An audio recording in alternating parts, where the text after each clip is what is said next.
بسم الله الرحمن الرحيم الحمد لله الذي أنزل على عبده الكتاب ولم يجعل له عوجا قيما لينذر بأسا شديدا من لدنه ويبشر المؤمنين الذين يعملون الصالحات أن لهم أجرا حسنا ماكثين فيه أبدا وينذر الذين قالوا اتخذ الله ولدا ما لهم به من علم ولا لآبائهم كبرت كلمة تخرج من أفواههم إن يقولون إلا كذبا فلعلك باخع نفسك على آثارهم إن لم يؤمنوا بهذا الحديث أسفا إنا جعلنا ما على الأرض زينة لها لنبلوهم أيهم أحسن عملا وإنا لجاعلون ما عليها صعيدا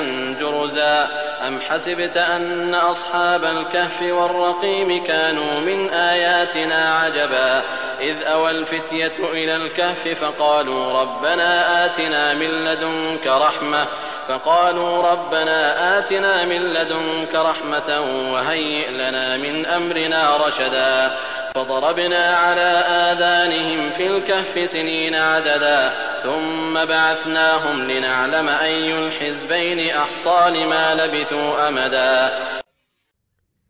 आरंभ अल्लाहच्या नावाने जो मोठा मेहरबान अतिशय दया करणारा आहे.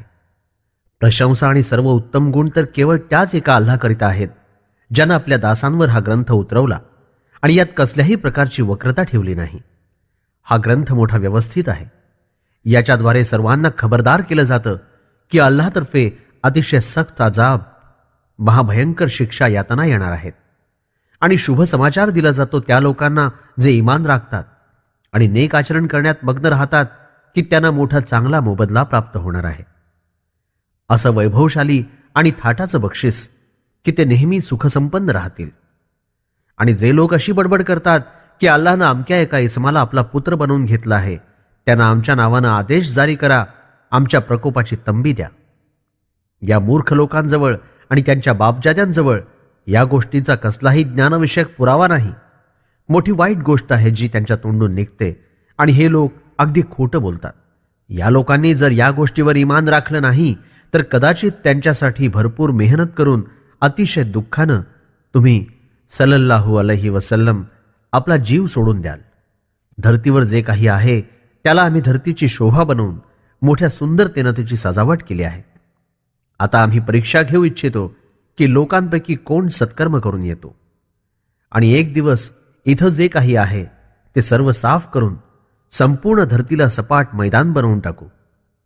काय तुमच्या मते अस्हाबे कहफ म्हणजे गुफेत आश्रय घेणारे आणि शिलालेखवाल्यांचा मामला आमच्या निशाण्यांपैकी काहीशी जास्त नवलाची घटना होती? जेव्हा तरुणांच्या या टोळीनं गुफेत आश्रय घेतला आणि सर्वांनी मिळून दुआ केली की हे आमच्या पालनकर्त्या, आम्हाला आपल्या विशेष कृपेचा आधार दे आणि आमच्या कार्यात भलाईचा मार्ग सहजपणे पार करण्याची शक्ती प्रदान कर. आम्ही त्या गुफेत अनेक वर्षाच्या लांब मुदतीपर्यंत त्यांच्या कानांवर झोपेचं आवरण चढवलं. मग लांब मुदतीचा काळ पूर्ण झाल्यावर आम्ही त्यांना झोपेतून जागं करून उभं केलं, यासाठी की आम्ही जाहीर करावं की दोन प्रकारची मतं ठेवणाऱ्यांमध्ये त्यांच्या राहण्याच्या मुदतीबाबत जास्त जाणकार कोण आहे.